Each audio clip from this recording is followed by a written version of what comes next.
أهلا بيكم في قناة مارل مير، وأنا مارل.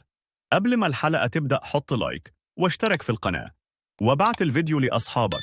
هزار شباب يحول حياتهم لكابوس مرعب. يلا نشوف إيه اللي حصل.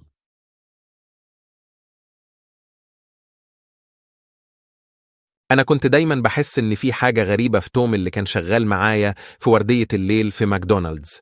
كنت بشوف حاجات الناس التانية ما بتشوفهاش. كان هادي طول الوقت وعينه بتتحرك بسرعة كأنه متوقع إن الحيطان هتقفل عليه.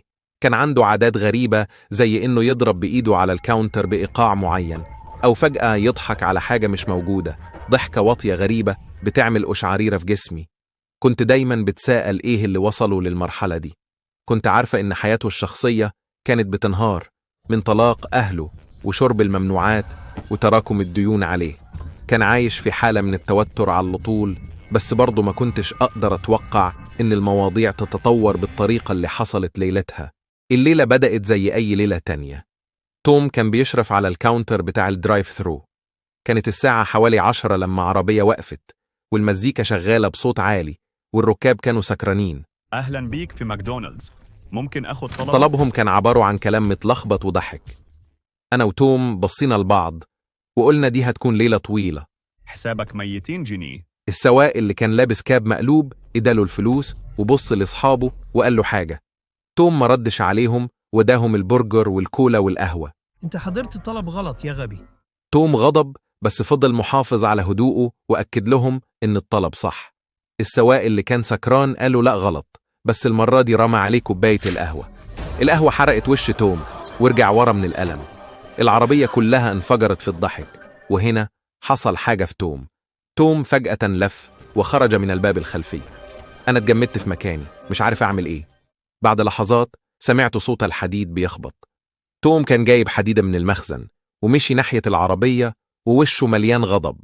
ايه يا عم، ايه اللي بتعمله ده؟ وقبل ما حد يقدر يتصرف توم ضرب الحديدة على إزاز العربية.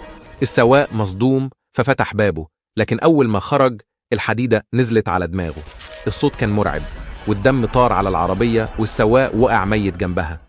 الفزع سيطر على الليلة. صاحبه التاني شاب طويل ورفيع حاول يجري من الناحية التانية، لكن توم نط عليه مسكه من قفاه وضرب دماغه في الشباك. توم كفاية. بس هو ما سمعنيش. فضل يضرب دماغ الراجل في الإزاز مرة ورا مرة لحد ما التشققات انتشرت فيه. الراجل وقع ووشه كله دم، وتوم رفع الحديدة تاني وضربه على دماغه لحد ما اتكسرت. البنات اللي كانوا لسه في العربية دلوقتي بقوا في نظر توم. فتح باب العربية الخلفي وحاول يسحب واحدة منهم بره، لكنها عضته وبعدين قفلت الباب. توم جاب طوبة وبدأ يرميها على الزجاج مرتين، لكن الزجاج ما اتكسرش. هما كانوا مرعوبين والدموع بتنزل من عينيهم. أنا كنت عايزة أجري أجيب مساعدة، لكن كنت متجمدة من الخوف. اتصلت بالبوليس. توم مشي ناحية المخزن ورجع ومعاه تشركن بنزين وبدأ يصبه على العربية وباقي البنزين على كرسي السواق.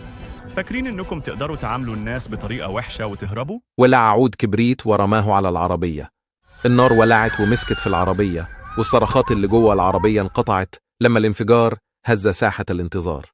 الحرارة كانت تحرق جلدي حتى من بعيد. ليه يا توم؟ لكن هو ما سمعنيش. صوت الصفارات كان قريب.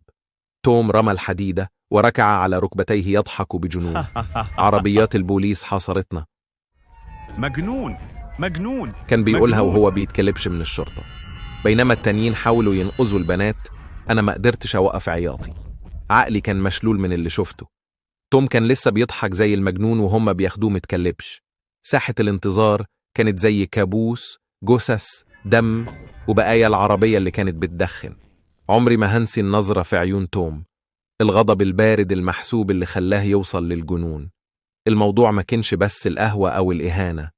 محدش فعلا يعرف اللي بيدور في عقل أي حد. في النهاية، شكراً لمشاهدتك الحلقة كاملة.